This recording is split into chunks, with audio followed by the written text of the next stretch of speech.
Good morning, church. Hope you are having a good one. Today I'm going to be reading out of Psalm 27, and this is a Psalm of David. All right, so I'm just going to hop into this. I've got two little points for us today. Psalm 27, "The Lord is my light and my salvation. Whom shall I fear? The Lord is the stronghold of my life. Of whom shall I be afraid?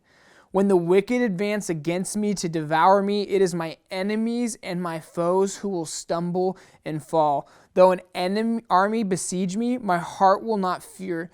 Though war break out against me, even then I will be confident. One thing I ask from the Lord, this only do I seek, that I may dwell in the house of the Lord all the days of my life, to gaze on the beauty of the Lord and to seek him in his temple. For in the day of trouble, he will keep me safe in his dwelling. He will hide me in the shelter of his sacred tent and set me high upon a rock." The first thing we pull out from this psalm, church, is this: let us keep our desires in check.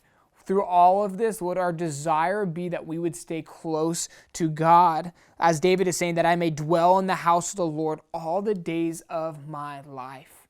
Church, I think that is something that is so easily changed in times of chaos and in times of panic and uncertainty, is that our desires start to get off base. They start to become something that isn't even what God's desires for our life. And this is clear right here. God's desire for your life is that you would remain in his house forever. God is for you in that. And the second thing we get from it is this, and that's to keep our hope in check. And we see that in verse 13.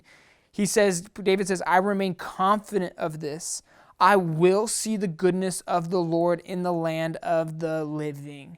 Church, let us keep our hope in check. Let us continue to remind ourselves that we will remain confident that God's goodness will be shown through this chaos, through the pandemic that we are experiencing.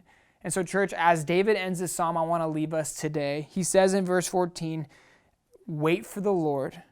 Be strong and take heart and wait for the Lord." Why, church? Because he is good and he is faithful. We love you. Have a good day.